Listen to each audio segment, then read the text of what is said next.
సాయంత్రం టైంలో పనులన్నీ ఫాస్ట్‌గా కంప్లీట్ అవ్వాలి అంటే ఇలా కడుపులో ఒక కాఫీ పడాల్సిందే. కాఫీ కలుపుకొని తాగిన తర్వాత పనులైతే స్టార్ట్ చేశాను. అంట్లన్నీ కూడా తీసుకొచ్చి బయట వేసేసి నీళ్ళైతే చల్లేసాను నానుతాయని చెప్పేసి.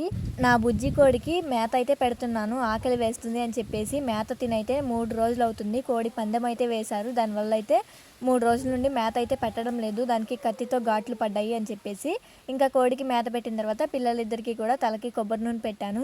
ఈ వేసవి కాలంలో ఎంత చక్కగా చూసినా పిల్లల్ని జిడ్డు గారుతూనే ఉంటున్నాయి మొహాలైతే ఏదో పిల్లల్ని పట్టించుకోనట్టుగా.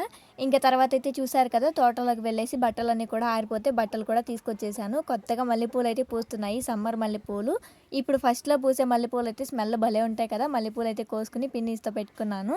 నెక్స్ట్ అయితే ఇంకా కట్టెల పొయ్యి మీద చికెన్ కర్రీ అయితే చేస్తున్నాను. ఎలా ఉన్నా గానీ కట్టెల పొయ్యి మీద కర్రీ అయితే చాలా బావుంటుంది టేస్ట్ అయితే. పిల్లలు అన్నం అని అడుగుతున్నారని చెప్పేసి అన్నం కూడా కడిగి పెట్టేసేసాను. పిల్లలకి కూడా స్నానాలు అంతా చేపిచ్చేసి ఇంకా వంట పని, ఇంటి పని మొత్తము కంప్లీట్ అయిపోయింది. పిల్లలకైతే అన్నం పెట్టేసేసాను. వీడియో నచ్చితే లైక్ చేయండి.